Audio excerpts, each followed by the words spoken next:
What's up, everybody? What's up, everybody? Welcome to Unpaved. He's Sean Salisbury. I'm Adam Sager.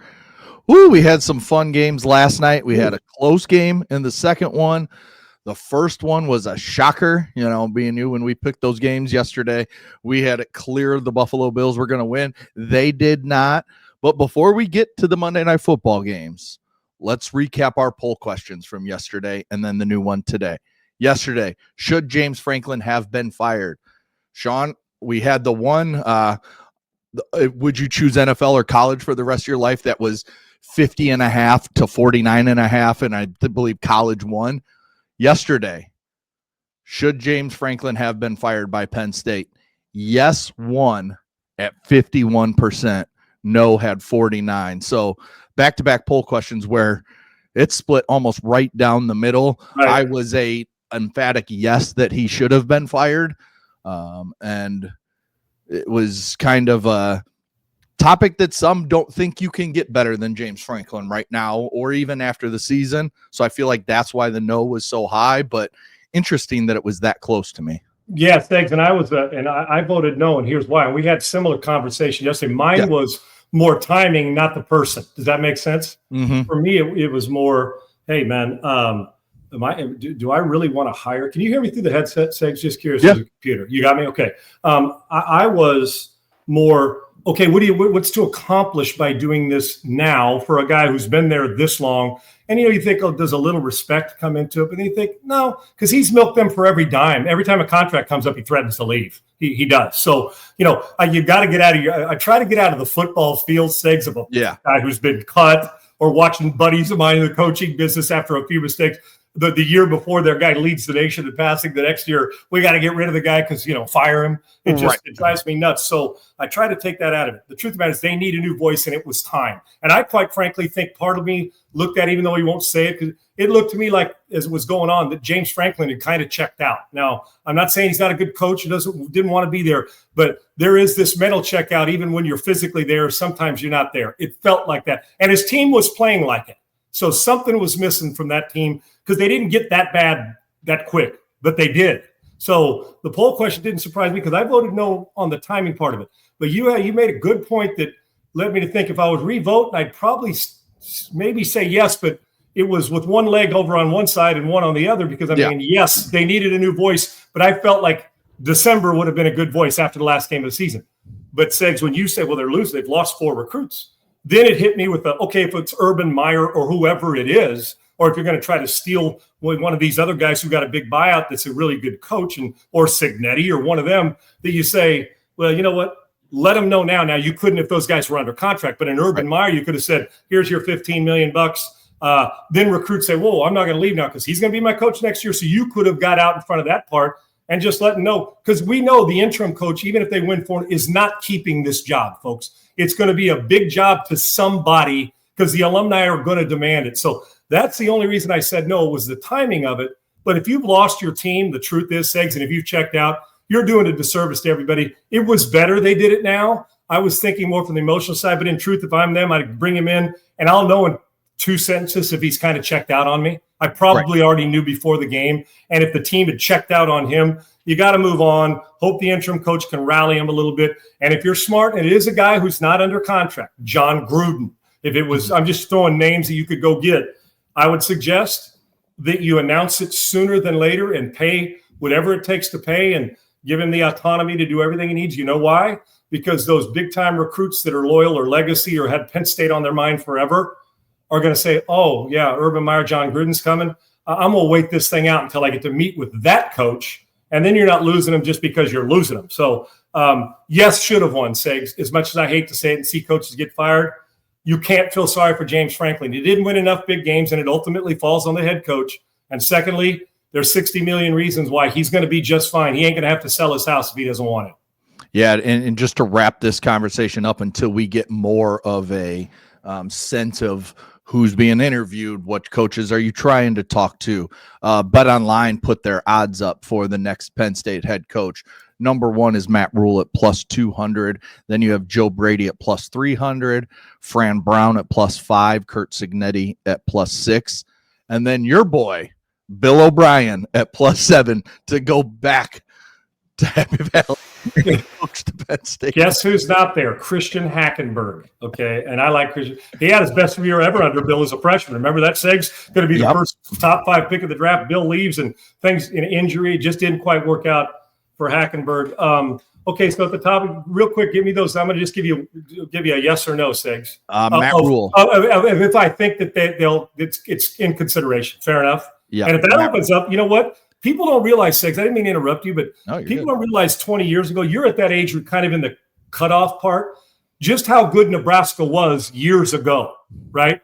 Just what kind of blue blood dominant program. They don't remember that because Nebraska was Oklahoma, was Texas, and it was that group. And then they went through a tough time and they got it back. And, you know, when Turner Gill and Coach Osborne and Scott Frost, when they won that, and I can remember covering that game at the Orange Bowl when Frosty was the quarterback. And so there's an era that missed it. When you say Nebraska, hell yeah, you're leaving Nebraska for Penn State.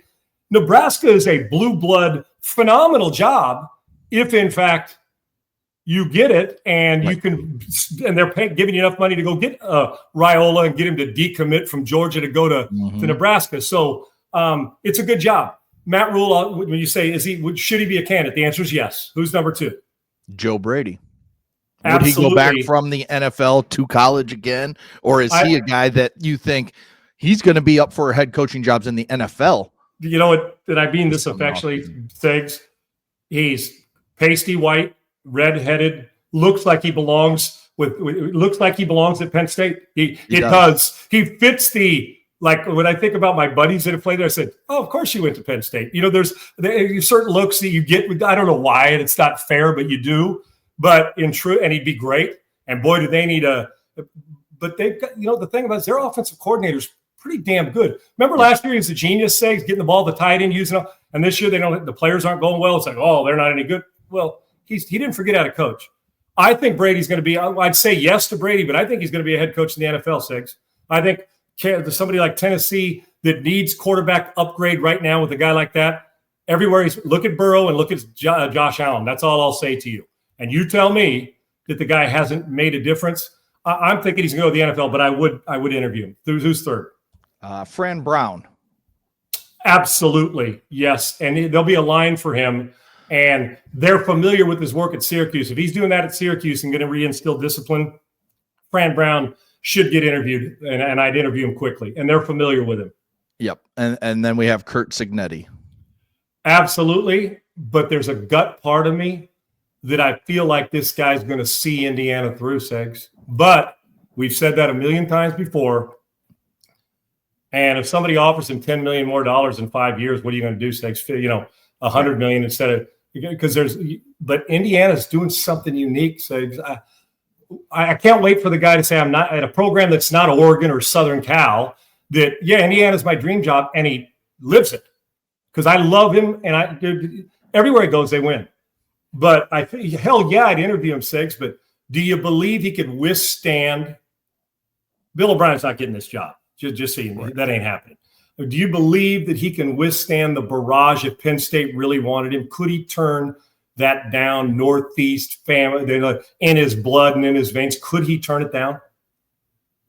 I don't know. I mean, we've seen this from other coaches. You look at, and the guy that immediately came to my mind was Matt Campbell. Remember, he was a hot candidate to go to the NFL. He was a hot candidate to get all these big jobs, and he just kind of stayed at Iowa State. He was having some success, and he stayed there. He's still there. He's been kind of mentioned about this Penn State job as well, but they just don't leave, and then it just never really works out.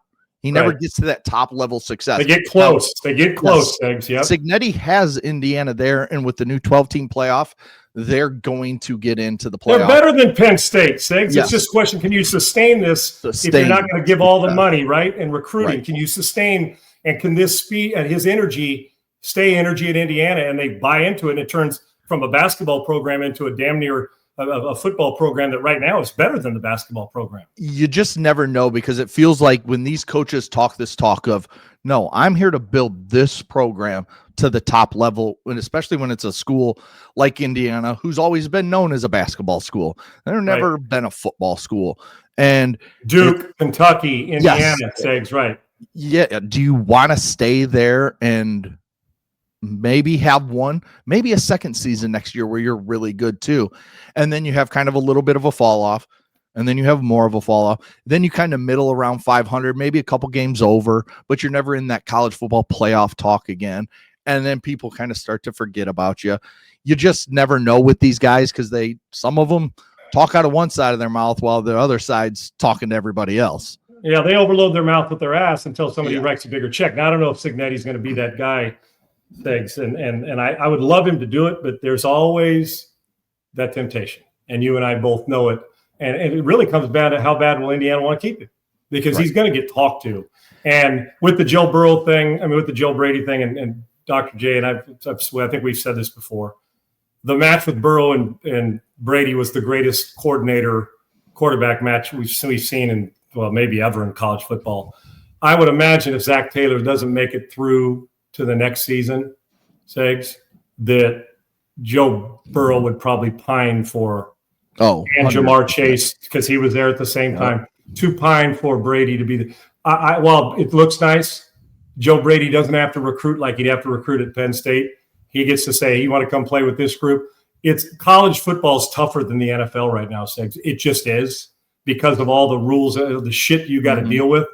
I sense that Joe Brady's success will be next level, and Josh Allen will have to deal with another new coordinator, but next level stuff. And I think it'll be Sundays, not Saturdays. Yeah, I agree with that. All right, moving on to NFL and Monday Night Football. Our poll question today is, after a full weekend of college football and then NFL on Sunday, we have Thursday Night Football.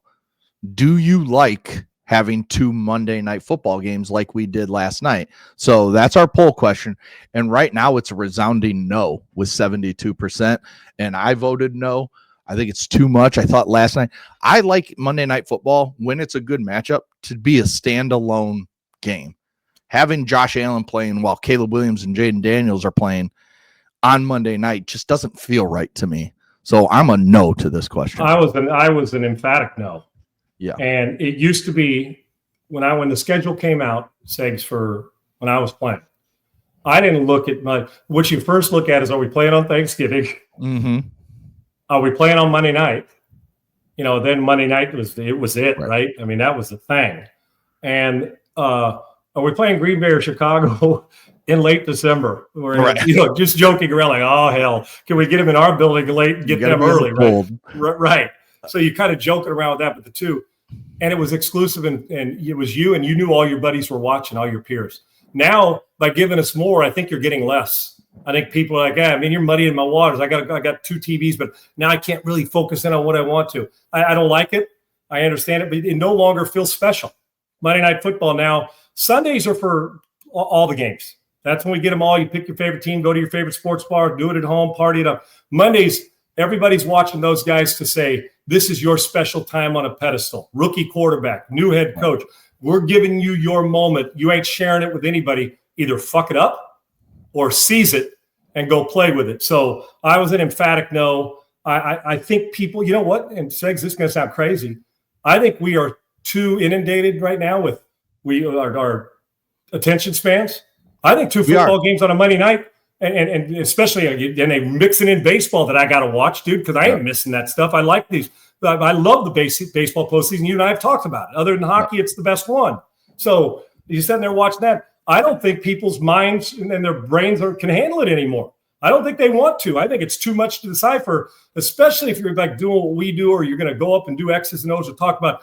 You got to go back and rewatch both, so you're saying, here's what I saw mechanically. Yeah. It's just too much, and we're in a society right now. We think more is good, less is better when it comes to Monday night, and I hate it. And to answer Isaiah, and we'll get to these at 12:40, but I do want to make this point. So before we get too far along, is that you disagree? Nebraska's lost the blue blood status. You can never lose blue blood status. You're blue. If Duke goes 15 straight years, they're still blue blood because we've been talking about it forever. Kentucky. Now they can be a bad blue blood team, but they're still blue. UCLA is still a blue blood basketball program. Wouldn't, but they've lost that blue blood because they ain't winning national championships. And Nebraska, while you're exactly right, it's not as prestigious and it's, oh wow, that's why I said the Sigs. There's a group that doesn't realize who Nebraska was. They are blue blood, but they're blue blood that's not as watchable as it used to be. And they're trying to get it back there. So I'm not saying they are. And it's lost some of that panache that goes with, oh, look at us. They're no longer Oklahoma and Texas, and Matt's trying to get them back there. But make no mistake about it, that fan base in that city, they still look at Nebraska as a powerhouse from the past that they're trying to move forward. It's like the Dallas Cowboys, the America's team. Well, you got to win one before your America's team, although Dallas is still a blue blood program, hadn't sniffed a Super Bowl since the mid-'80s.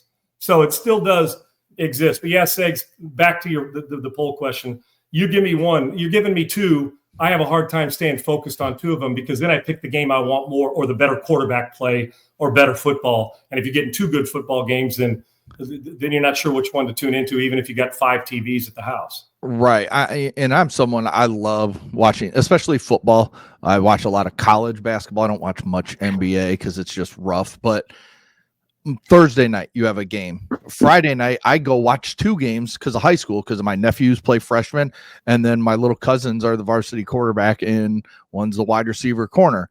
So, and they're one of the top teams in Illinois. So I go watch them every week. Saturday morning, wake up. If I'm not at a volleyball tournament, I'm watching college football all day long. And then boom, Sunday, I might have my boys game in the morning. Then I'm watching NFL all day. By Monday night, I kind of just want to sit back and watch one Monday night game and not have to worry about, oh, Josh Allen is sucking against the Falcons and they're about to lose to a team that just lost 30-0 to the damn Panthers. Segs, think about it. The then truth you have you said Caleb Williams and Jaden Daniels going head to head. It's just insane. Let's call it like we see it. I'm burned out by Monday night, dude. Yes. I need lighter 100%. lifting on Monday. I need lighter lifting on Monday night. Listen, you got Michael Penix trying to make an impact. You got Josh Allen, who's dressed as in a phone booth with the S on his chest until, the Falcons decided to put a stop to that for one game. I guess I don't want to face him next week because he might put the wrath on somebody, right? But we thought they'd put it on Atlanta because it's crazy. Right. And then you got the other game, 2 young quarterbacks. I want to see those cats. I need, like, you gave me a gummy, even though I'm going to sit back and I'm just relaxed, dude. Don't make me work too hard on Monday night because I truly am. If you had an NFL game on Tuesday, I would not watch it. No, that's how burned out I would. That's a bit hyperbolic. You get the point. I wouldn't watch it as intently. I could find something else to do. Give me a movie. Fuck. I've had it.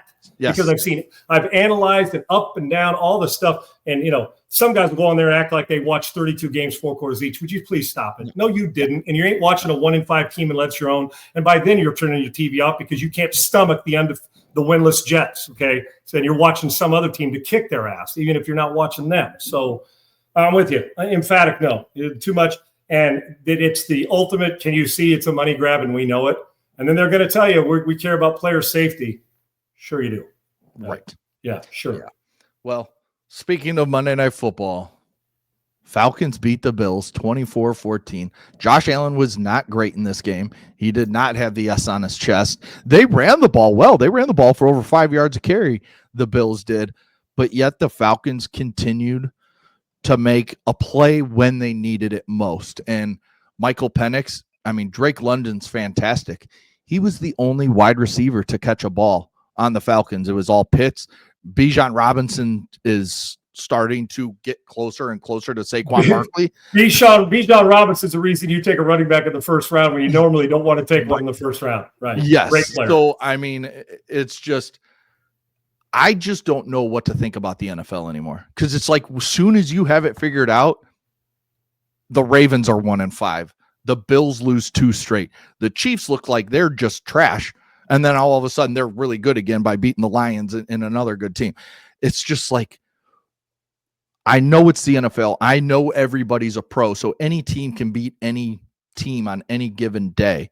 But man, when we talk about we throw out our bets, what we would take, and then we're wrong. It's just like, this is tough. This is tough to analyze because you don't know what the hell is going to happen from week to week. And that's why you can't just react and say, oh, the Bills beat the Chiefs. They are the best team ever in 1 week, and they're winning the Super Bowl hands down no matter what. Then they lose to the Falcons 3 weeks later, 4 weeks later, and you're like, well, this team isn't very good. You got to just slowly come along with the season and just let it build itself, basically. Yeah, last night in that game, I loved the way Atlanta changed their looks defensively from blitz to zone to blitz. Confusion was the story of the game for me last night, defensively for them. And on the other side of it, and they made a couple of times Josh Allen looked at, he just said the one where he got bear hugged, it was like the play in. I mean, you get to a point where you're like, we got no shot. I mean, they caved it and did a nice job, regardless of sack yards and all that. I've always said pressures and different looks and confusion, even if they don't lead up to sacks, they lead up to interceptions, stuff that you don't see that guy doing very often. That's one. And on the other side, Segs had some big plays. And obviously, Bijan Robinson gives you both in the running game and the passing game. And they took advantage of it, but looked like an elite defense last night. And Buffalo looked average. In truth, they did.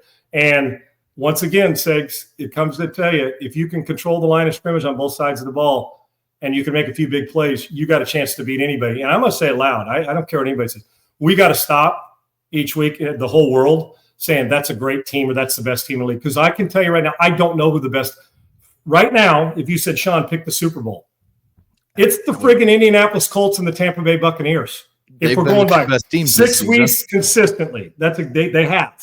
And so, come on, this team's better. Well, are they? The 49ers, well, good. Well, then you prove it. I just know when they've got down, they found a way to come back.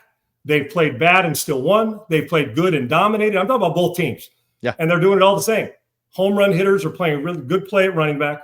Quite frankly, Tampa's doing it with a beat down wide receiver roster. And it goes back to what I say. You can disagree with me all you want. Great players, great quarterbacks elevate play.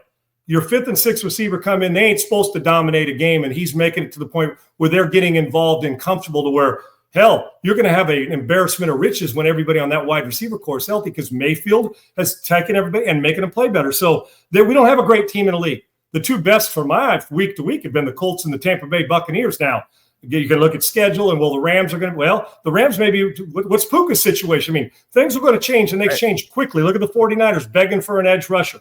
The Chargers, man, they need running back. I mean, they need some stuff in the back. I mean, people getting hurt. We don't have a great team, Segs. We don't. Because I can tell you right now, the Colts run into the Texans on a good day. Texans playing defense. They may beat them by 2 touchdowns, 3 touchdowns. Who knows? So for me, I don't have a great team, and it's not great football week to week, and we don't have the best, Segs. We all they're the best. Because don't look now, but Kansas City's charging.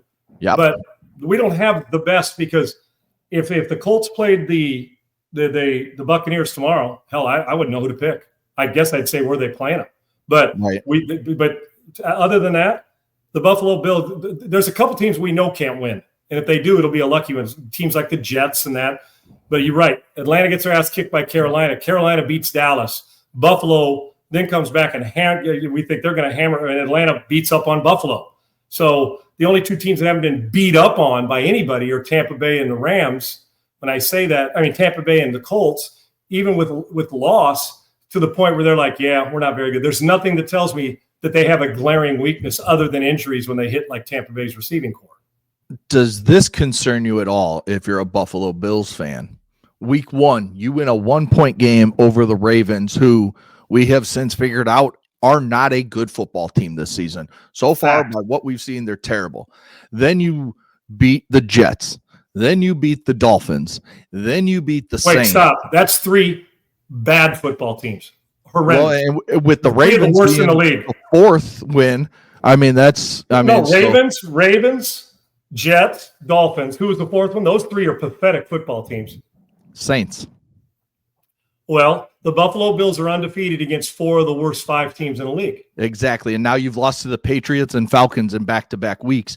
People didn't think New England was going to be ready the first year with Vrabel, that they were going to get better, but they can't go into Buffalo and beat Buffalo. How dare you? And then you get beat by the Atlanta team, who, like you said, got beat by Carolina, who's improving. Right. I know what you're saying. Is this a concern that they only beat bad teams, and when they face good teams, they're getting beat, or average to good teams and a good team, they're getting beat? Sure it does. They're creating no separation in good games, Segs. Well, technically, right now, the Patriots have the lead in the division because they're both 4-2, and the Patriots beat them. Bingo. And I'm telling you right now, we talked about it a week ago. Don't look now, but if they're still playing this way, we're going to have them as a team that's not only a division competitor, but going to get to the playoffs. The New England Patriots are taking care of their early business so they can get people healthy late, which is a smart thing to do in the first half of the season. So, yeah, I'm concerned about it, Sigs. And just think, a month ago, they'd be, oh, that's the best team in the league. And you know what it comes down to? It's because a guy under center, when he's dominating, we just assume you can't beat him. Well, they've been beat 2 times in a row, and defenses have, I don't want to say figured out, but have done a better job, especially the Atlanta Falcons. And somebody's going to try to blueprint what they did last night and see how can we limit him in these plays and take away his legs and arms where he's not two-dimensional, at least take one of the dimensions away. Yeah.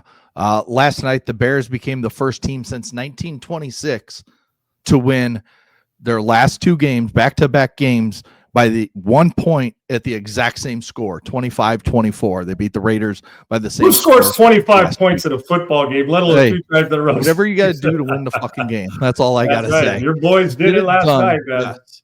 So, Jake Moody comes in, didn't know. How about that performance, huh? So, 4 out of 5 had 1 blocked on a low kick that he even said, like, that was on me. I kicked it too low. But they get the win in Washington in kind of a sloppy game in terms of the weather, rainy and everything.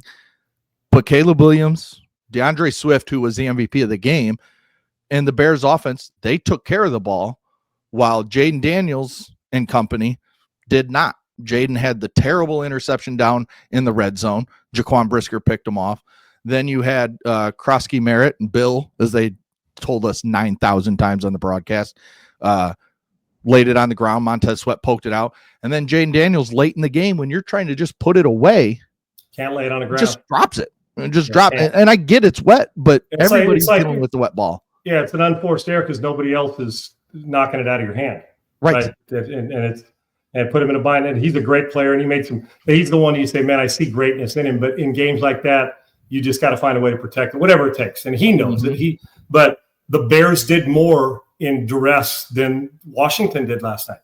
I'm telling you, Sigs, they're learning how to win. And I don't care, you may not like the numbers, but like 8.7 yards per attempt, they're moving the ball. I'll tell you what the Bears are getting also, some run after the catch too. They're getting some people making you miss. Quarterback make enough plays. Even though you don't like to kick that many field goals, you still came away with points when you crossed midfield, Segs, and you were opportunistic on their offense, forcing turnovers.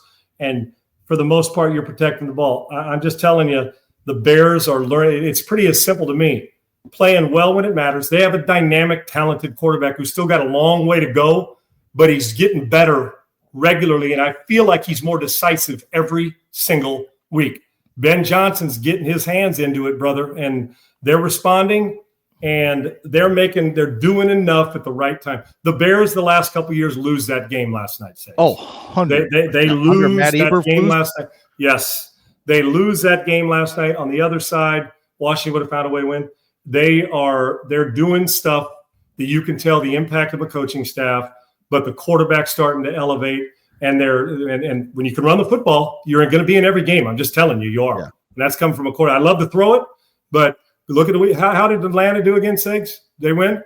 Bijan had like 230 yards, 240 yards total yards from scrimmage. 170 or 180 yards rushing. And Swift was $1+. Okay, yep. And you still have the dual threat of Williams' legs. As long as he's just not playing hero ball, Segs, he's giving you some smart decisions. The Chicago Bears are going to make it tough on you to get through the division. And I know you got bigger plans than that, but there's no coast there. We've already seen the Detroit Lions had to face a little of that already. Yeah. I want to ask you this as a quarterback, because I saw this twice last night. And, as a fan, you don't know who to really put it on, but Olamide Zaccheaus, who is going back home to play Washington where he had been a few years. But first play of the game, he runs a little stop route, and Caleb throws it. And it looks like Caleb is trying to lead him up the field while he's stopping. He makes the catch and gets a first down. So we see that happen. Drive ends with a field goal. Bears come back out on offense their next series. It's 3rd and I want to say 8 or so. We see basically the same route concept, and the same thing happen where Zaccheaus sits down and Caleb is throwing the ball up the field. And this time it's not caught. It's incomplete, and they end up punting. But that's something that should be talked about, obviously, in between series and figured out. But as a quarterback looking at that, who is that on? Is that on Caleb that you just got to hit the stop route, or is that on Zacchaeus saying, hey, I need you to keep going. I'm going to lead you into that hole? Well, in zone segs, and Right. I'm going to go back and look. They were both zone. To me last night, and so people, well, Sean, how do you know zone or man? Well, first off, if those guys are coming downhill towards a receiver, I'm talking about a linebacker, like a guy's running to the flat and is running with them. You can usually tell in motion. You send a guy in motion, guy goes with him, they're playing man. Most of the time, people are trying to change that a little bit on the NFL level at times. And that's why you send him in motion or shift, and then they do a double cadence. You want to see what they're doing. Oh, he didn't follow him? Okay, and now I've already pre-snap. I already know it's zone. So to try and simplify this and not get in over anybody's head, in zone, I'm not leading you up the field. My job is you run a stop route, a stick route, a hitch route. My job is to take you away from leverage. So for instance, let's say we're running that stick route or a stop route from the slot or the outside, boom up, stick route 6 yards, right? Zone. We're going to sit down. Hence the sit down part of it. And I know that I'm not being sarcastic. The sit down part of it. I'm expecting you to get to the zone, find some spacing, like if you're coming off the line and the zone, the underneath coverage is running to the flat and the other guy's coming to you, to be able to attack the inside shoulder of the outside defender, so you're getting away from the guy who's coming to replace him, who's running to his part zone, and to sit. Now, if all of a sudden I see leverage driving on the ball to your outside shoulder, my job is to hit you on the inside shoulder to tell you to turn inside away from trouble. If all of a sudden I see leverage coming to get you inside leverage, right? And zone, all of a sudden the three deep corners driving on you, then guess what? I got to throw it to your outside shoulder to get you to turn. That's my job, and that's why accuracy is so important. Trying to keep you away from a big hit, but also for run after the catch. Even in zone, we're not usually getting as much run after the catch as obviously you're getting on a moving slant route you're staying on the run.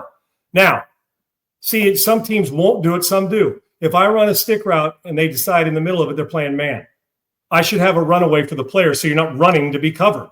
Zone, if it's man, you're sitting there. Well, it's man. You got to give me a little boom. You know how we go the whip route? Well, you run up. If it's zone, stay. If it's man, boom, hesitate and run away, because I want a moving route against man, so you're not stationary. It's too easy to cover. But in both of those with zone, that's on the quarterback. When you sit down, I'm trying to body you with a throw to the shoulder that protects you, and that's where I'm telling you to run. If I'm leading you up the field, just like it, I swear to you, you're thinking about it, and you're saying, oh, man, what happens if that happens again? And it does. This time he runs a stick route or a sit down, a stop, whatever they're calling, against zone, and he leads him up the field, and the guy's expecting the ball on him to turn and run. Now, in man, if it's one of those, yes, you go. But we're in zone, because if that happens, Segs, you see it all the time. You see it. The guy will sit down, and then he'll start to leave because he thinks, oh, I got to go. And the receiver and the quarterback throws it, and it lands where he should have been. And this is the opposite now. If you got a sit down route, you're going up to run a sit. When I say sit down and it's zone, you sit your ass there. Now, if I scramble, then you run with me and go find a spot. But from the pocket, because you're sitting down, I got this or whatever I got coming in behind you, I'm not going to run you into the guy that's created like a lot of times you'll get a sit and a dig over the top.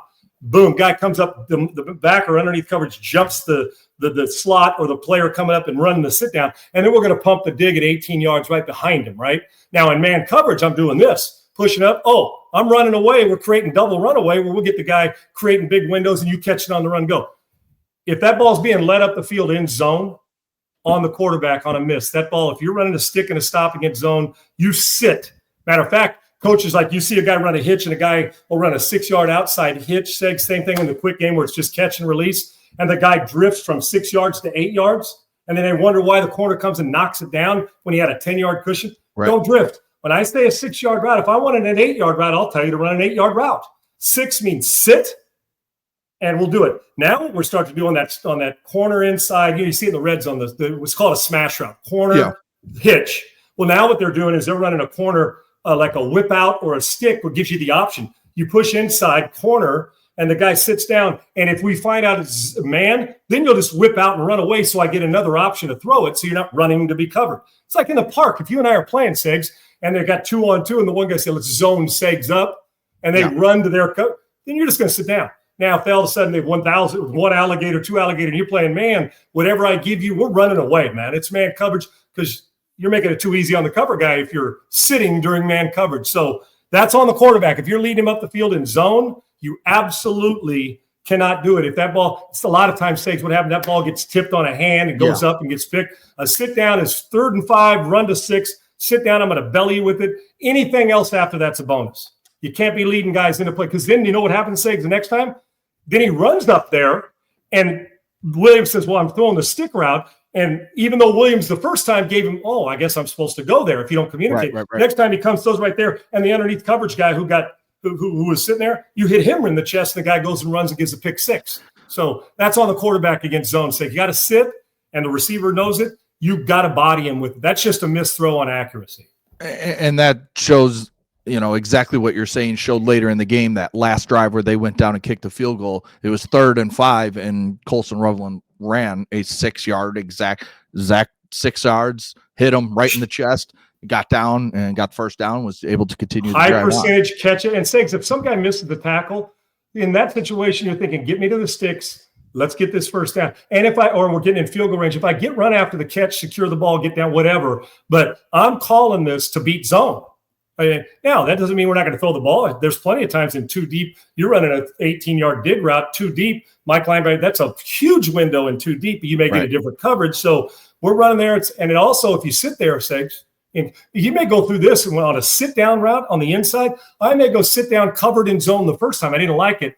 Boom. Number 2, the dig on the backside. Boom. And if I have enough, I may come back and you may be my late check down on a late stick. But that's why we're calling it to beat zone and a sit down, because they're giving you a little window. You don't ever want to run to be covered. And in man coverage, run away. The rule, and in zone, you sit until I tell you different. Gotcha. All right. Well, that'll do it for our Monday Night Football talk. When we come back, we're going to hit perplexity here in just a second. But when we come back, we're going to try and do this every day about 12:40 Central, 1:40 Eastern, where we'll take questions that I see a question from Isaiah that I like, that I think would get your opinion on. We got a couple from Dr. J on Twitter. You can hit us up either way, anywhere you watch the show. Hit us up with a question. We'll find it. And if we don't see it today, we'll ask it again tomorrow. So keep sending your questions. We'll get to them every day around this time. But first, let's hit perplexity, Sean. Listen, I'm not a tech whiz, but I'm becoming one, or I'm acting like one now, because I got some help. And it's Comet. It's a new AI-powered web browser from Perplexity. Triple E will toggle through these things while I'm letting you know who they are. Listen, I'm just curious how many times, for instance, how many times do you guys spend, or how much time a day are you spending on your web browser? How much time do you spend clicking around online, searching, scrolling, typeless, endless tabs, right? It's a lot of times. I know me, I'm looking for golf apparel, the resort I'm going to go at Christmas time to get good weather, all those things. The steakhouse I'm going to be at, and I need reservations. My buddies are joining me, and I need to make sure you send them a calendar. So normally we're doing this searching the web, using AI, and we're like, oh, they pulled it up, but I need you to do more, because I need to free up some time for me. Well, along comes Perplexity and Comet. Get the AI web browser from Perplexity, okay? It's called Comet. With all the time you're spending, let's save some of it so you can enjoy the fruits of your labor in some other places. It's completely changing the way we are able to interact with your browser. Using Comet feels like having a personal assistant living alive in your web browser that can actually do things for you across the internet. Yes, do things. You don't just ask it and they tell you. You ask it, you tell it, and they go do it. Man, I like it when people take orders like that. And it's great with Comet. Just you don't just give the answers, get the answers. You're giving them direction, and it's like a human living in your web browser. So you can ask Comet to handle tasks for you. It literally clicks, types, searches, scrolls just like you would to get things done for you in the background while you go about your day. Comet can shop for you too, make reservations, book travel, summarize articles or videos, send emails. What a great cheat sheet this is, right? But in the right way. Schedule meetings and a lot more to make your life easier.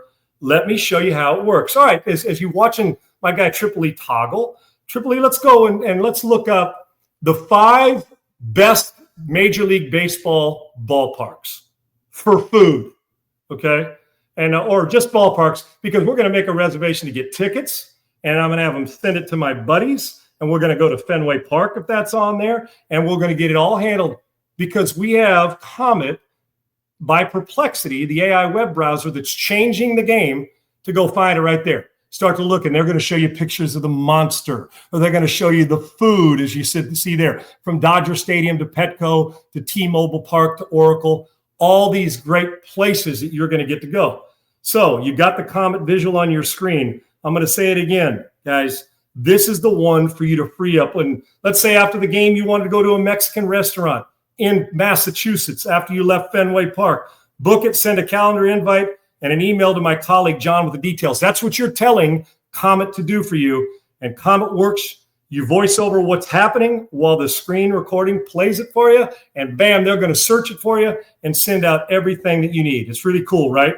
So download Perplexity, and Triple E, great stuff by you. Thank you. And it's I think we're all getting addicted to it, and you should too. Again, Perplexity. It's the new AI web browser that is changing the game, and it's by Comet. So download Perplexity and Comet by heading to pplx.ai/Sean and let your browser work for you. And right now, when you download Comet, you get a month of Rumble Premium for free. So download Comet with Perplexity's new AI web browser, and I promise it's changing the game. I'm not real good at the tech stuff. I'm great now because I got somebody I can tell to go do it, and they do it better than I would as a live person going and doing it. So again, it's pplx.ai/Sean.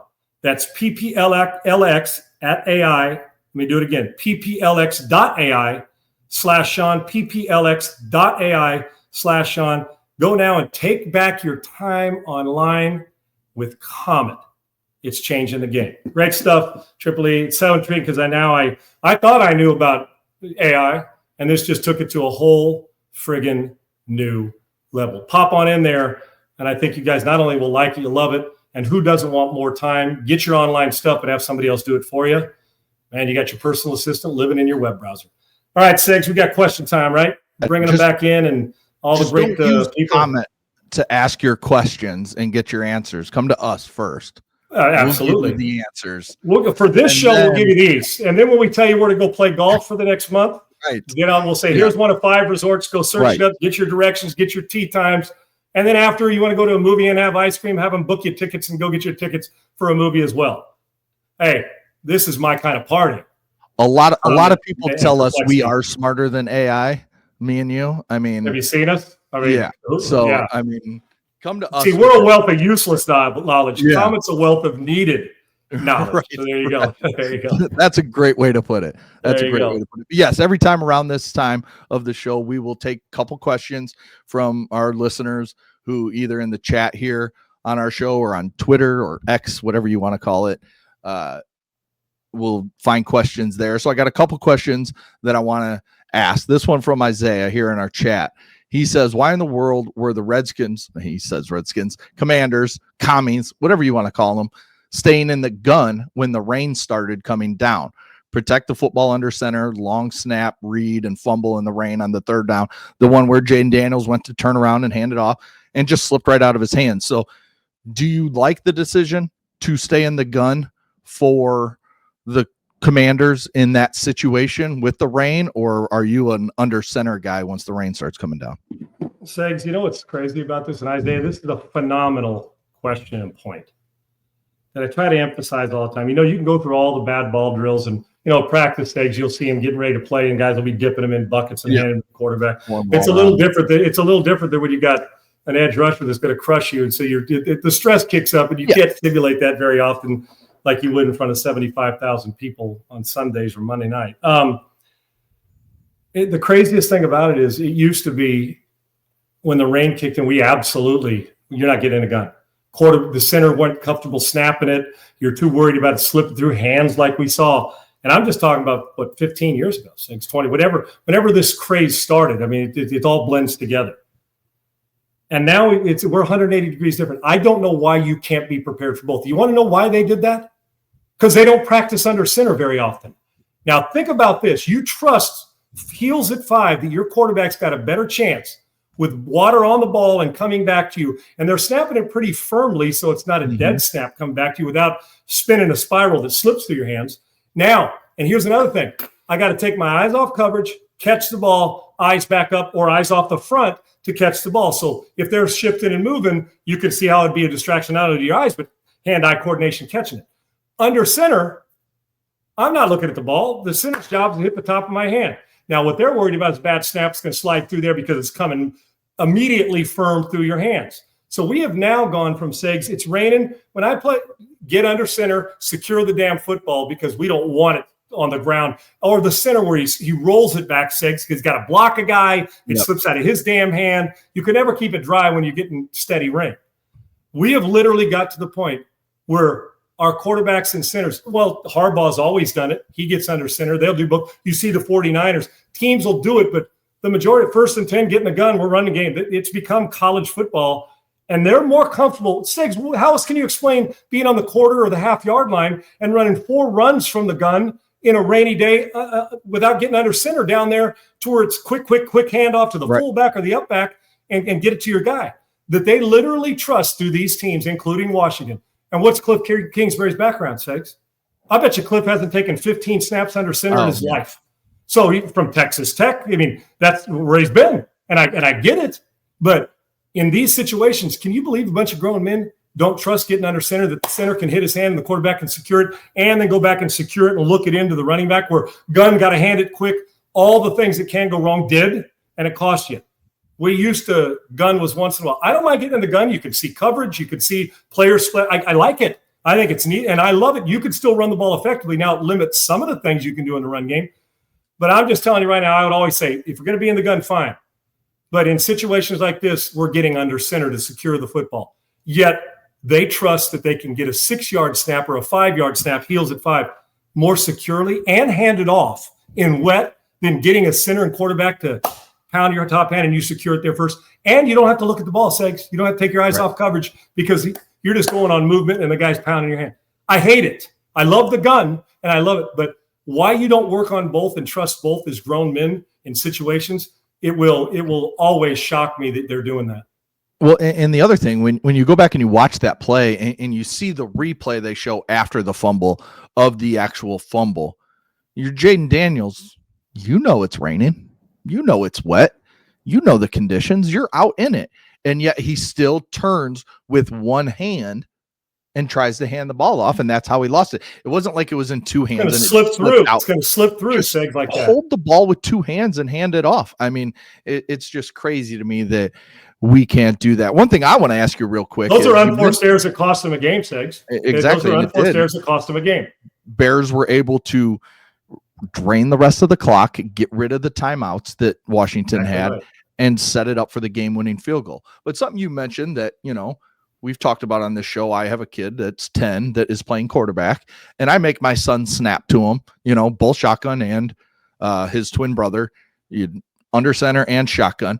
What's your favorite way to snap a shotgun as a quarterback? Is it the dead ball where they kind of just like throw it straight back and it has no spin and you can catch it? And a lot of these guys are getting so good at it, they almost hit you in the hands with your fingers on the laces. Or is it the spin back? I've gotten to the point where I don't want the ball spun back there, because when it's going, if you'll get, now you say, let me compare when I held for the kicker as well. Right. And it's all spiral, dude. And it's coming back because they want it back there on time. And boy, do you got to say, I've had to catch balls. It's the I still don't know how holders do it. I watch it. I'm amazed that they're just so good at it. Well, it's because we're athletes, dude. It's because we're but I take pride in it because I never laid one on the ground, right? Never. And unfortunately, good sized hands to do it. But I always, dude, you're like hypersensitive to, because if you catch the back end of it, it's hitting the kicker in his balls and you're screwed, right? Right. So the concentration, because David Ben and those guys snap it, dude, I'm telling you, they're snapping it to the point where 99% of the time, I'm being honest, 95% of the time, my guy David Ben or wherever I was holding, and David Ben was awesome at it. Did I catch it? And it was a minimal spin. The laces weren't facing. Once in a while in bad weather or somebody tips, one of those things. But it was rare, dude. Talk about a guy hitting it on the club face area, boom. But that spins, dude, it's coming. I'm telling you, it is jumping back to you at 8 yards. We're no longer at 7 yards. You're just inside 8 yards when you put it down. But boom, and you get it down. But you want to get it down so quick. And not only that, don't miss the spot for your kicker by that far. Because if you do, where I put my finger is where he expects that damn ball to be down. So we take that play for granted. I'm telling you what, it was more nerve-wracking than playing quarterback because you're like, how do I control this? But that part, now take it to the gun and the snap. I don't want that with me because too many guys, because Segs, again, I'm trying to see coverage, but you got to naturally catch ball. That's why go back and watch Montana and Aikman. They'll tell you they didn't get in a gun. Why? They didn't want to take their eyes off coverage. They wanted to keep it so they can get under center, and that's fine, and I like it. Nowadays, we're doing it. If Troy and Joe played now, they'd get more gun, but they don't like it because I never like to take my eyes off coverage either. I want to see, but just for that split second, and so much can happen. These guys are so athletic. For the snap, that spiral, it's too much risk of going through somebody's hands. Plus, you get that center who's got a guy beating on him. He doesn't realize how hard it's coming off. Right. I like now, Segs, and then if it's wet like that, try to grab the bat. Some of those centers get stubby hands. The fat part of the ball is easier to slip. Right. I'm to the point now where they're controlling how they're controlling the tip of it. Yeah, they tilt it up and they grab the top of it. Yep. Damn right. And then they're looking around and they can actually bend the ball and as long as the bottom part of it's not moving, they can bend in the NFL and see who's blitzing and what the front is. I want it there because it's also easier to snap it dead. So I want it firm but dead. So when I can see it, it's not doing this. It's not knuckling, but it's the knuckle that doesn't. It's knuckling, but it's not.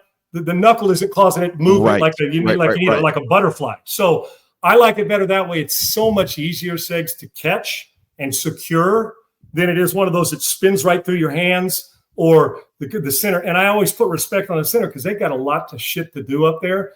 I want to make it easy on him, and that's a better grip. Over the years, if I was teaching it now or my offensive line coach, I'd want him to teach grip on top of it, better for the center, easier for him to see and put his head up, and now you put through, and now it's just a dead snap. I don't want a lot of movement on the football. Yeah, that's what I tried to get my sons to. It'll take a minute. Yeah, it'll take a minute. Yeah, but they still change things. Yeah, they do the spin, and because I know the kid that's his center, and I tried getting it in the off season of doing this because that's how I snap to my son a lot.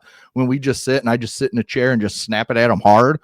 I do both now so he can get used to both, but just that I'd like that dead snap because if you get a kid that can do it right, he puts that and your hands are basically hitting the laces when you catch it, and you just got to adjust a tiny bit instead of having to spin the ball or do whatever you got to do to get it. So and it's easier for me, Segs, too, when I catch a dead ball to take 1/2 spin and find the laces. Yes, it just is with the spin. I mean, like you may catch it, and you may be fiddling with it, and you almost can when you're looking at it in, you can feel because a spin. It's like a baseball pitch. You can't see really. I mean, you can't find spin in those. It's coming too fast. Here, you don't get to see the spin. It's going so fast you can't locate. At least I can. Oh, the laces are coming. I'm catching it right-handed there. Spin here on the left-hand side. I know it's the little things, but those little things are the difference in the Bears going down and kicking a field goal to win a damn game.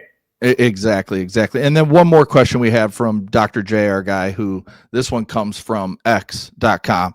He asked, we saw Brian Callahan get fired from the Titans yesterday, right as we were ending the show. That came out.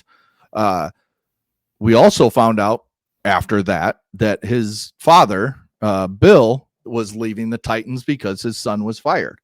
If you're a team now, he threw the Texans in because I'm sure that's his team.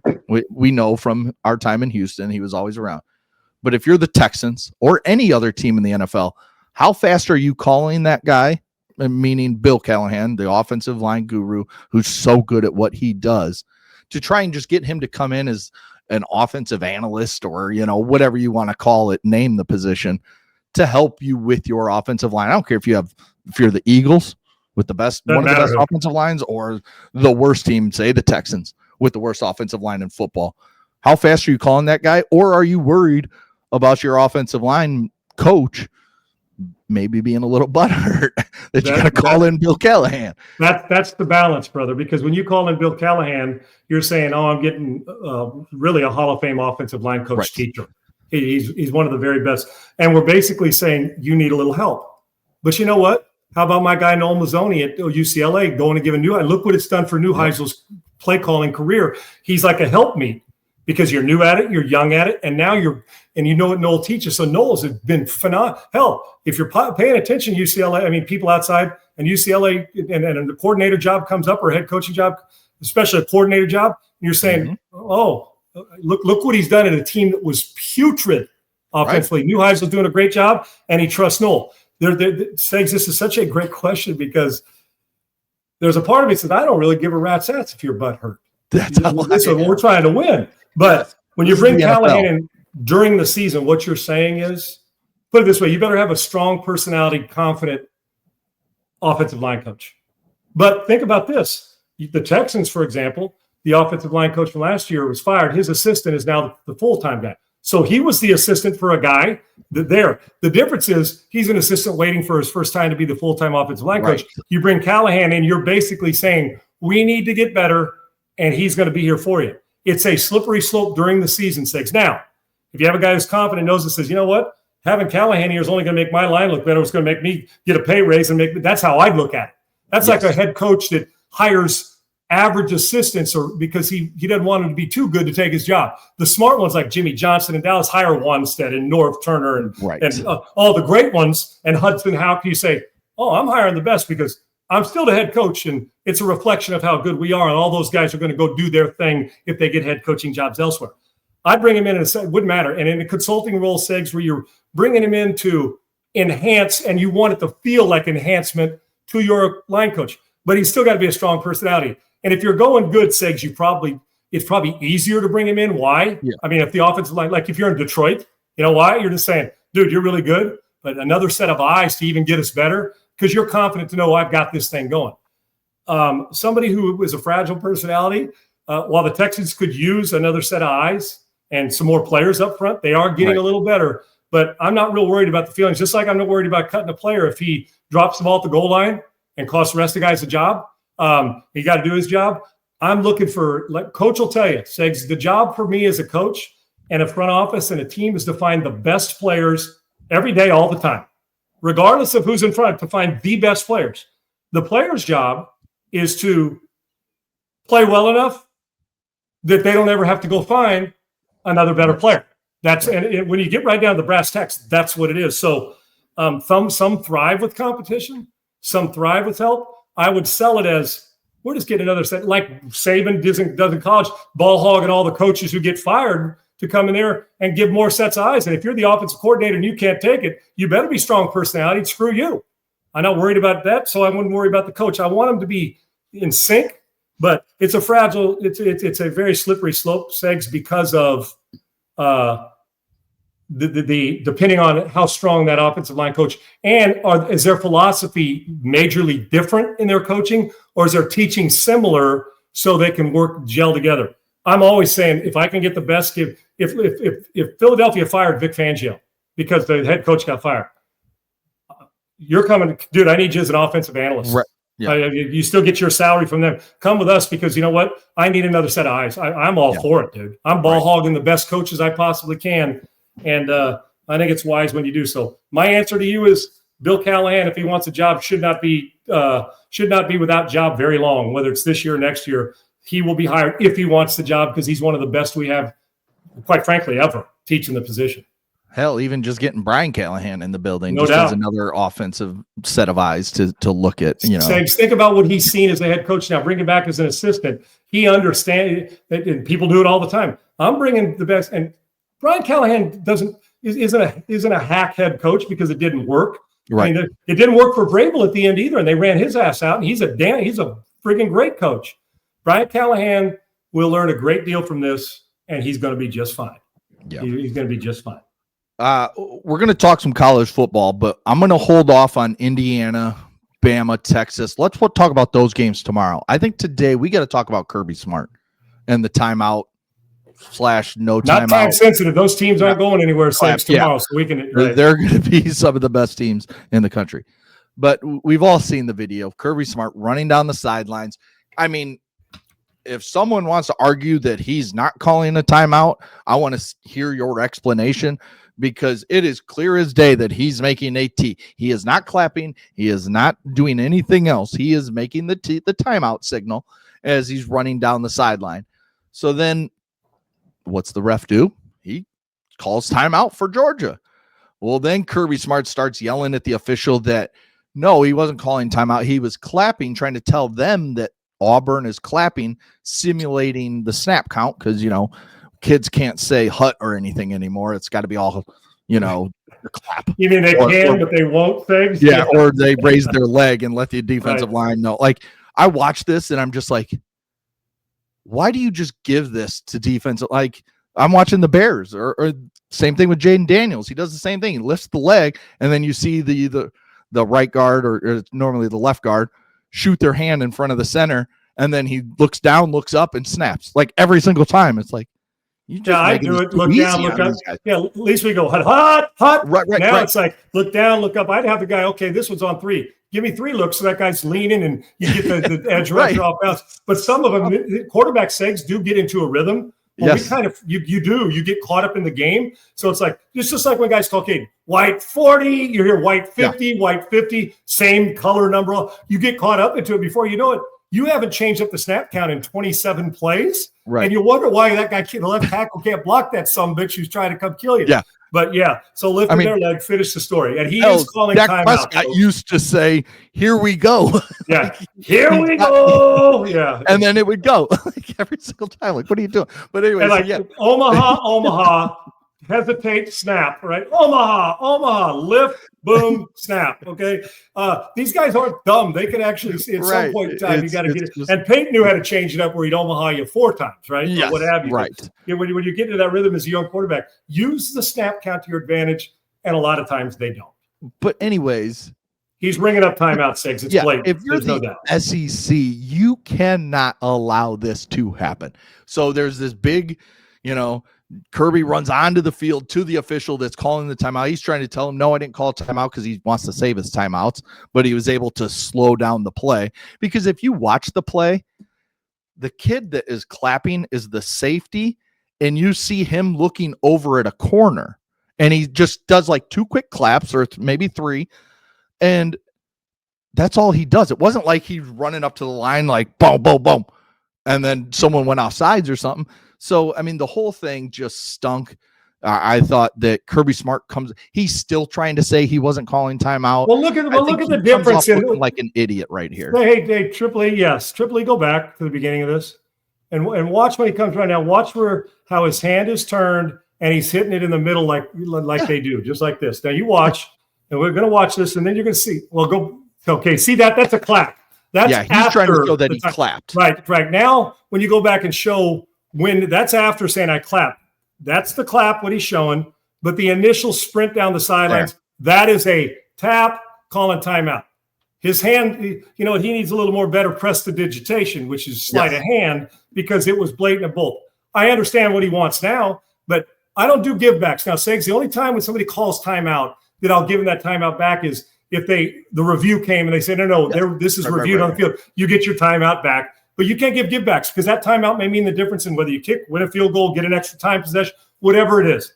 And you know what else we need to be able to do, Segs? Novel concept. Roll the tape. Right. Review it. Get it right. Review. Oh, I did this. The guy's not paying. Referees doing all this. Well, it's not, on plays that aren't reviewable. Well, we got a great idea.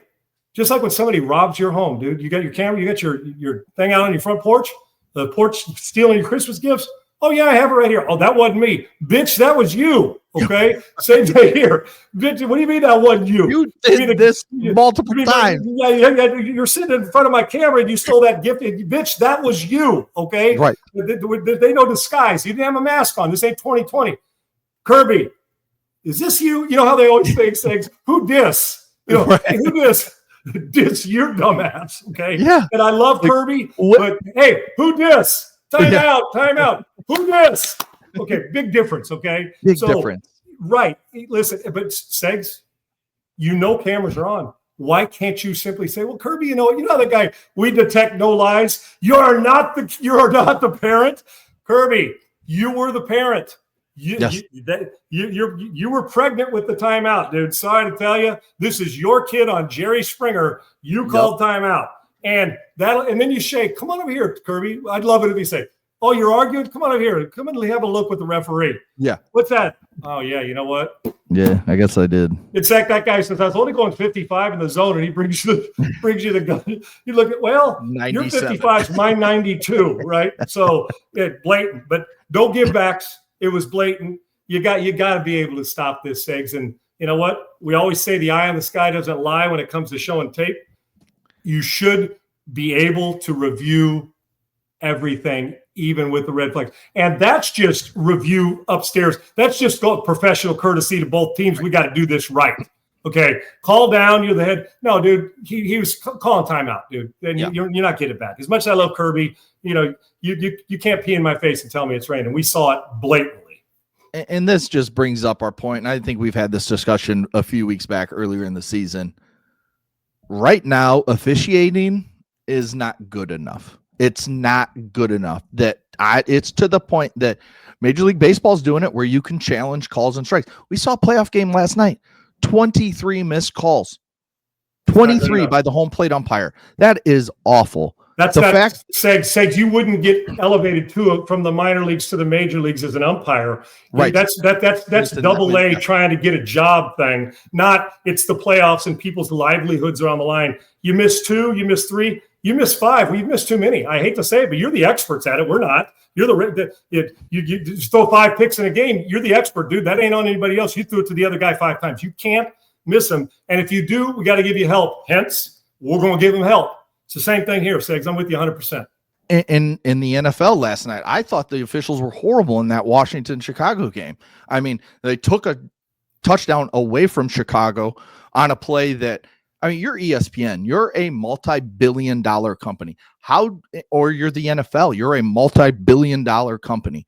How do we not have cameras straight down the line, every damn play, that we can see stuff that if Theo Benedict, the new left tackle, was lined up offsides, he was too far back, then okay, we can check it. But it damn sure didn't look like it in the game, and it took a touchdown away, and that could have changed the game and gave the Bears a loss. So let's just say here, I'm the Bears coach, and I got 1 red flag left, and the game's winding down, and this is an important play. Right. I keep saying it. Hey, every play is like I was begging for the overtime change where both teams get at least 1 offensive possession. You're going to automatically play defense, and both are going to end up kicking off. So you're going to play some form of special teams, right? Yeah. And when it came to this, I've been listening. I got a red flag. Every call is a judgment call. Pass interference, offside. Illegal procedure is a judgment call. You got to judge if the guy moved or not, and if a guy's lined up in the neutral zone, or if a guy's lined up in the backfield where it puts. So people understand. Well, does it matter how deep he is? Yes, because what happens is that's how ineligible. If it gets too far back, now you're only allowed. You got 7 on the line. You can have 4 off. That would be 5 off and 6 on. So it's an illegal formation. Right. I get it, but whether it is or isn't, I got a flag left. No. Go review that. And if it's inside of 2 minutes, you have an obligation to review the shit because it's going to cost something. You got to get it right. I got a red flag. Throw it. I want to know if the guy's lined up. Go look. The guy lined up in the neutral. Guy lined up in the backfield. Go look. Either side, whatever coach is throwing it, you're for it or against it. Throw it, and they go look and say, you know what? We've determined no, he wasn't lined up in the backfield, or he was. You use it. You get to keep the red flag if you missed it, and they missed it.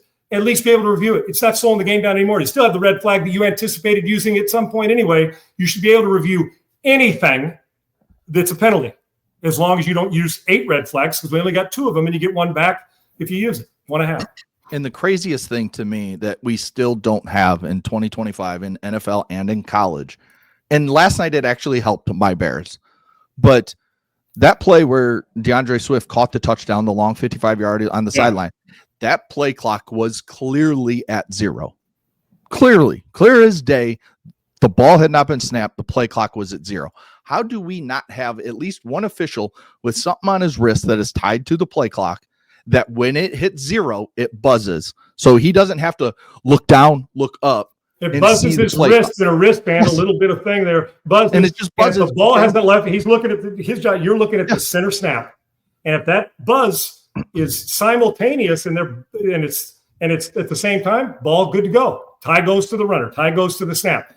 If that buzz and your head's on that, and that buzz hits, and that ball has not been snapped, you don't get the 1,001. They're almost on the 1,002 count. The ball snapped. Yes. To me, that's like saying that on the 24-second on a shot clock, right? That ball's in his hand, it hits zeros, and then he gets 1,001 and let it go. Yeah. You get that. It's the same. There's no different, because if that play leads to a touchdown pass or a jump shot, you've never seen Steph Curry pump a 28-footer and it is still in his palm, and they go up and they'll review it. What a novel concept. They get to look at it. Yep. And it doesn't leave a buzzer beater, leave his hand, then Right there it is. You don't get the point. So I get to hold it, and then bam, go. Yeah, it's take the full.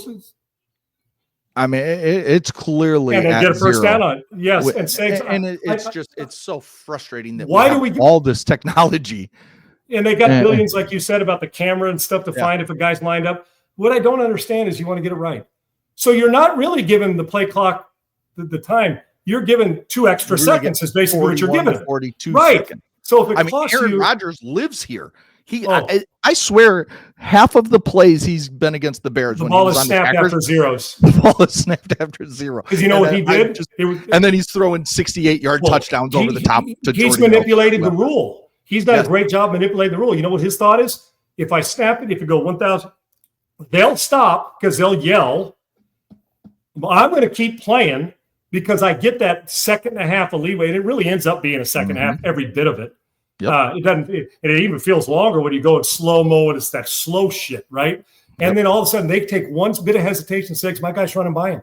Now, even if they, oh shit, the play's alive, throw a touchdown. And I'm not even talking about on the like a guy in the encroaching. I'm just simply talking about some guys at zero, they look up and they're like, look at the clock, and they're already behind. Yep. So we don't give guys an extra second on a jump shot. Why are we giving them an extra? It hasn't left the center's hand. Why do you? Because every rule is set up for the offense. And I'm a quarterback and I love it if it works in my favor. I just don't get why the hell you get, no, it's 40 seconds or it's 24 seconds or it's 10 seconds or whatever it is. We don't say it's a 10-second runoff and give them 12 seconds. Right. It's a 10-second runoff. 8 seconds come off the no, bitch. Yeah. It's a 10-second runoff, not 12, and it's not 8. It's the same thing here.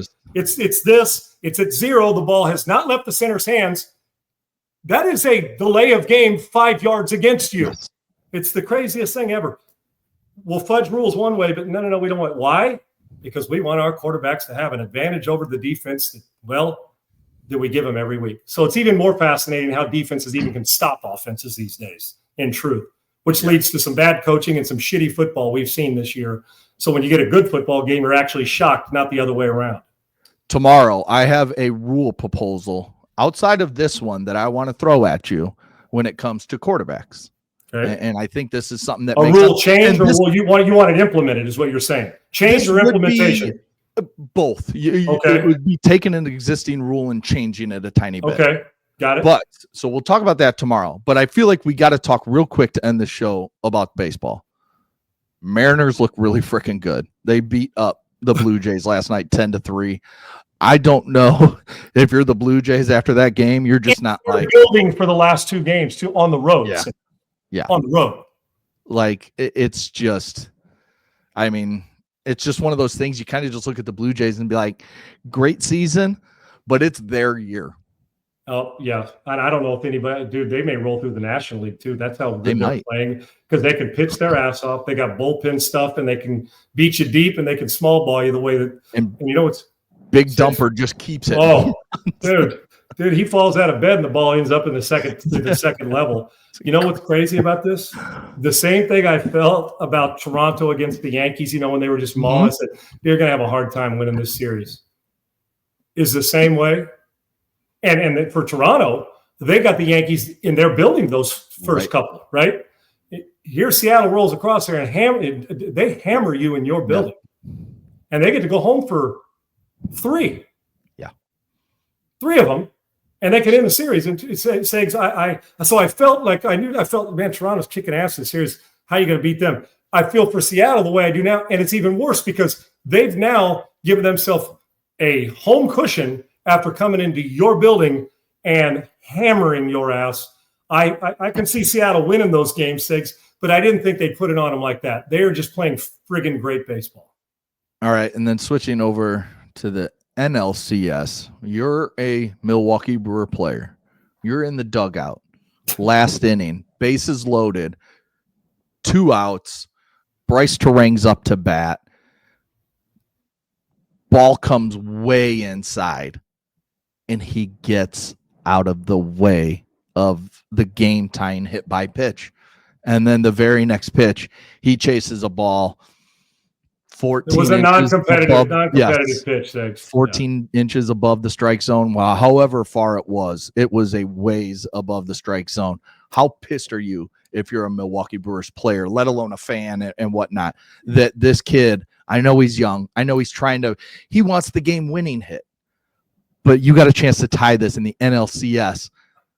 You have to just let that ball hit Segs, you. in the process of playing hero ball, he could have been a hero. You get my point? Right. And you mentioned he's a young kid and he'll learn. The problem is he needed to learn during pregame warmup what to do, and just to have a common sense feel for just that baseball feel. Listen, you know how when you're with a buddy and you're in college and you see the hot girl that you want to date and she's hot and her girlfriend's probably a biscuit away from about 280 and your buddy loves the other girl and you're like, oh, dude, not tonight. Take one for the team, son of a bitch. Take one for the team. He's going after the 12, and you get stuck with, and I don't mean she's the girl that's got a good personality. Let me put it to you that way. I mean, I understand going big. But bigger than me is a little bit of trouble. But anyway, and maybe they're thinking the same thing. You're sticking me with that ugly dude. They maybe, maybe we never get girls come back where, oh, I got to take the bullet. I got to go with that sumbitch, and you get the supermodel dude or the athlete or the brilliant guy who's the valedictorian. Right. So you got to take one for the team in this thing. I don't care if it's 99 in the rib cage. You got to know the room. It really now. Guy on first and second. I'm probably doing what he does, thinking I'm going to be clutching. I'll get the hero hit to drive in the run, right? But in the process of trying to be a hero, you not only weren't the hero on the hit by pitch, which makes you even a tough ass hero because it's going to hurt. Then you go and chase the ball out of the strike zone, which you go from hero to tough ass hero to GOAT in a heartbeat, just like that. And very easily could mean it's not just one player, one pitch, but can change the course of a series. It does change the course of a game, though, too, doesn't it, Sakes? Yep. It really does. And I mean, just a chance to go up 1-0 on the Dodgers. I mean, the Dodgers are so good. Blake Snell, I mean, we don't even, dude, I didn't even mention him. Stupid last night. 8 innings, one hit, 10 Ks. Was it last night? Am I losing my mind? Was it last night? Yeah. Last night. Yeah, exactly. I'm saying, I was watching. I'm saying today's only Tuesday. It ain't Wednesday yet. Dude, Blake Snell just keeps plodding along and destroying people. Guy was lights out. Fantastic. And it's a tough one to swallow because it was right there for the Brewers, and you didn't play well. You pitched well. You didn't hit the ball well. And the fact that it was still right there in your reach. You were going to win a game you didn't play well enough in. You didn't play well and still find a way, which Milwaukee, quite frankly, has done a lot this year, right? Yeah. You know what I'm saying? They found a way to get things done. But yeah, man. Segs, take one for the team, Segs. Be a team player, will you? Yeah. To the rib cage or in the sheets. You better take one for the team, Segs. I don't know about the sheets. So you're saying I was never that friend. You're saying you're not going to be that friend. You ain't going 320 for anybody. No. Dude, I love you. You're my good friend. I'm your best man at your wedding. But if you ask me to do that, we're no longer friends, right? Yeah. You're trying to set me up with the big bridesmaid? No, just pass. So you're passing on the bridesmaids in the movie. What's our girl's name? Melissa McCarthy. Yeah. Melissa McCarthy. Yeah. That's she's the one running around with like the 19 puppies. I'm avoiding those at all costs. 19 puppies than 19 cats, and I'll leave it at that. So there you go. Definitely. There you go. All right. Well, good show today. Good stuff. Yeah, good stuff, man. We'll be back and keep sending questions. You can send them anytime through like X, just find our Twitter, my Twitter at Adam G. Sager, Sean's at Sean Unfiltered, the show at Unpaved on Rumble. Send it to any of us or all of us, and I'll make a note of it, put it down. I'll find it the next day. And at 12:40 Central, 1:40 Eastern, we will ask. And they don't have to be sports either. They can have, have you ever gone big? What's the biggest you've ever gone? If that's your question, we'll answer it. Ask me the biggest I've ever gone. Go ahead, ask. Biggest you've ever gone is 279. That's one of those 320. A small offensive guard.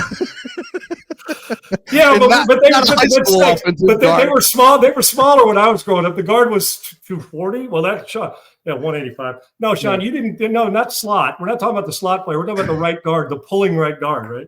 A 2025 right. Georgia offensive lineman. Oh, then if I actually get pissed off and she gets pissed off, she can kick your ass. Give you that one. Yeah, Caden Proctor size from Alabama. Yeah, 75 at 6'6".